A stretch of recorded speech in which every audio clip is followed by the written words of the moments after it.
بسم اللہ الرحمن الرحیم۔ مطالب الفرقان، سورۃ الحج، مکی، نمبر 22۔ قرآن مجید کی تفسیر خود قرآن مجید سے از علامہ غلام احمد پرویز صاحب، اخذ و تلخیص محمد اکبر دکشت بھارتواج، نظر ثانی ڈاکٹر انعام الحق۔ بسم اللہ الرحمن الرحیم۔ اے اللہ، میری تمام تر کوششوں کا مقصد ربوبیت عامہ کے لیے تیری صفات کو بانداز رحمانیت و رحیمیت معاشرے کے اندر ظہور میں لانا ہے۔ سورۃ الحج، آیت نمبر 52، دوسرا حصہ۔ وضو کا مسئلہ۔ سنی حضرات پاؤں دھوتے ہیں اور شیعہ حضرات پاؤں پر مسح کرتے ہیں۔ سنی حضرات کی سند قرآن میں موجود آیت ہے جس میں لفظ لام پر زبر کے ساتھ وَأَرْجُلَكُمْ سورہ 5 آیت نمبر 6 آیا ہے، جس کا مفہوم پاؤں دھونا ہے، جبکہ شیعہ حضرات کہتے ہیں کہ نہیں، یہ لفظ اصل میں لام کے نیچے زیر کے ساتھ وَأَرْجُلِكُمْ ہے، جس کا مفہوم پاؤں پر مسح کرنا ہے۔ دونوں الفاظ کے لیے کتب احادیث میں متواتر، متصل اور مستند روایات ملتی ہیں۔ نافع ابن عامر، حفظ، کسائی اور یعقوب کی قرأت وَأَرْجُلَكُمْ ہے، اور ابن کثیر، حمزہ، ابو عامر اور عاصم کی قرأت میں وَأَرْجُلِكُمْ ہے۔ اب روایات کی روشنی میں یہ کیسے فیصلہ کیا جائے کہ لام پر زبر ہے یا زیر ہے؟ کیا احادیث کی روشنی میں قرآن مشکوک نہیں بن کر رہ جاتا؟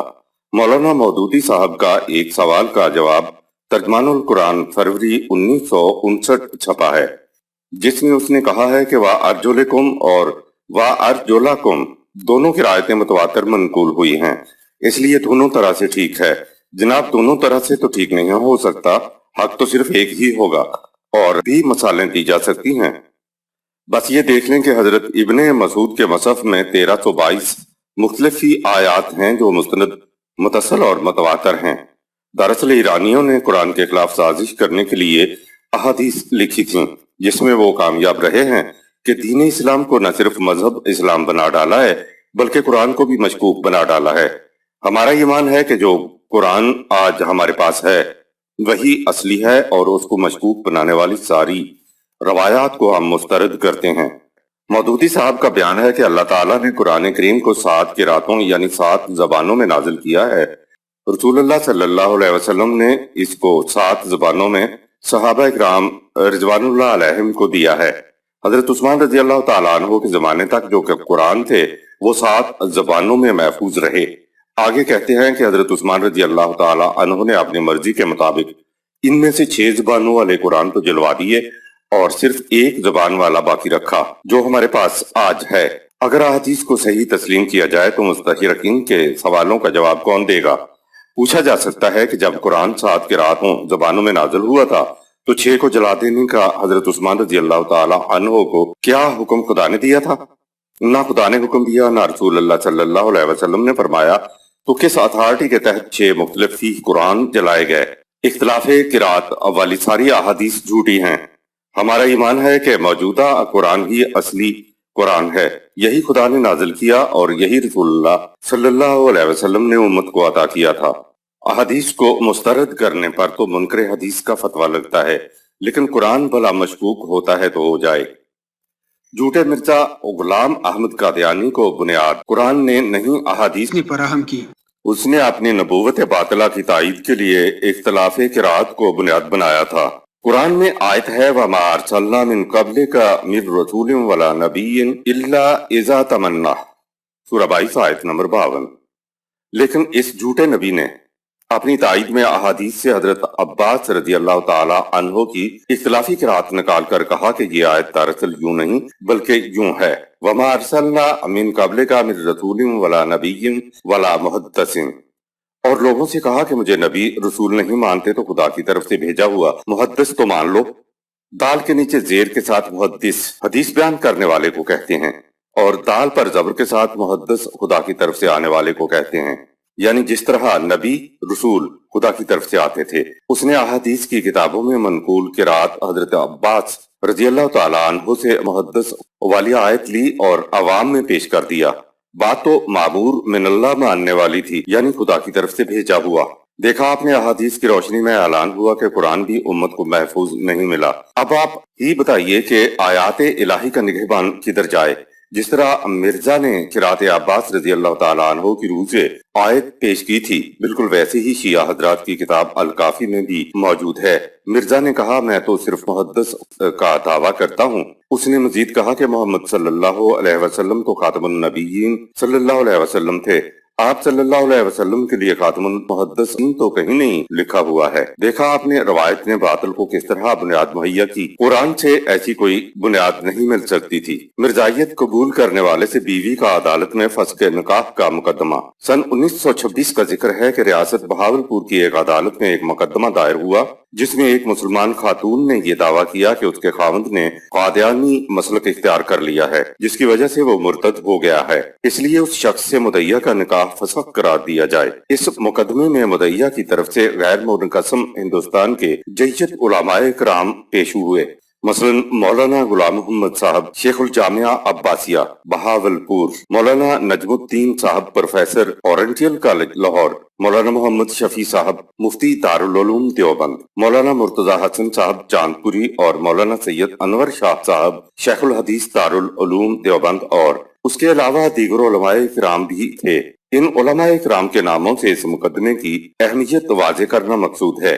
فاضل سیشن جج محمد اکبر نے 1936 عیسوی میں اپنے فیصلے میں لکھا کہ اس مسئلہ کا سارا دار و مدار اس بات پر تھا کہ نبوت کی حقیقت کیا ہے اور نبی کہتے کسے ہیں، لیکن مشکل یہ ہے کہ موجودہ زمانے میں بہت سے مسلمان نبی کی حقیقت سے بھی ناآشنا ہیں، اس لیے بھی ان کے دل میں یہ مسئلہ گھر نہیں کر سکا کہ مرزا غلام احمد کو نبی ماننے میں کیا قباحت ہوتی ہے کہ جس پر اس قدر چیخو پکار کی جا رہی ہے۔ مدعیہ کی طرف سے نبی کی کوئی تعریف بیان نہیں کی گئی، صرف یہ کہا گیا کہ نبوت ایک عہدہ ہے جو اللہ تعالیٰ کی طرف سے اس کے برگزیدہ بندوں کو عطا کیا جاتا رہا ہے، اور نبی اور رسول میں فرق بیان کیا گیا ہے کہ ہر رسول نبی ہوتا ہے اور نبی کے لیے لازمی ہے کہ وہ رسول بھی ہو۔ مرزا کی طرف سے بیان ہوا کہ رسول ایک انسان ہے جسے اللہ تعالیٰ احکام شریعت کی تبلیغ کے لیے بھیجتا ہے، بخلاف نبی کے کہ وہ عام ہے، نبی کتاب لائے یا نہ لائے لیکن رسول کے لیے کتاب لانا شرط ہے۔ اسی طرح مرزا کی طرف سے رسول کی ایک تعریف یہ بھی کی گئی کہ رسول وہ ہوتا ہے جو صاحب کتاب ہو یا سابقہ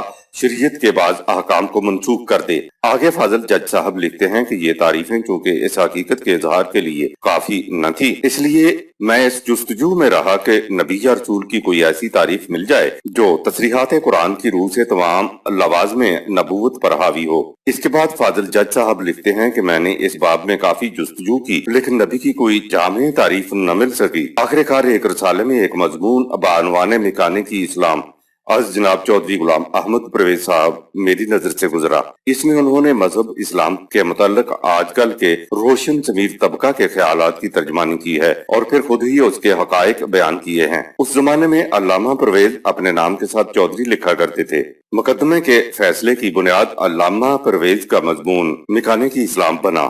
فاضل جج صاحب لکھتے ہیں کہ میری رائے میں اس سے بہتر تعریف اور کوئی بیان نہیں کی جا سکتی اور میرے خیال میں فریقین میں سے کسی کو اس سے انکار بھی نہیں ہو سکتا۔ اس کے بعد فاضل جج صاحب نے پرویز صاحب کے اس مضمون سے خاصا مفصل اقتباس درج کیا ہے اور نبی کی جو تعریف پرویز صاحب نے پیش کی تھی اس پر مبنی بحث کے بعد فاضل جج نے فیصلہ لکھا کہ تعریف ارتداد مدعا علیہ سے مدعیہ کا نکاح فسخ ہو چکا ہے۔ فاضل جج صاحب نے لکھا کہ غیر منقسم ہندوستان کے بڑے بڑے جید علماء کرام پیش ہوئے جن میں سے بعض ایک کا بیان سینکڑوں صفحات پر مشتمل تھا، لیکن حقیقت نبوت کے متعلق ان میں سے کسی کے بیان سے بھی میں مطمئن نہ ہوا۔ وہ لکھتا ہے کہ میں مطمئن ہوا تو مسٹر پرویز صاحب کے ایک ایسے مضمون سے جو اس مقدمہ سے بالکل الگ آزادانہ لکھا گیا تھا۔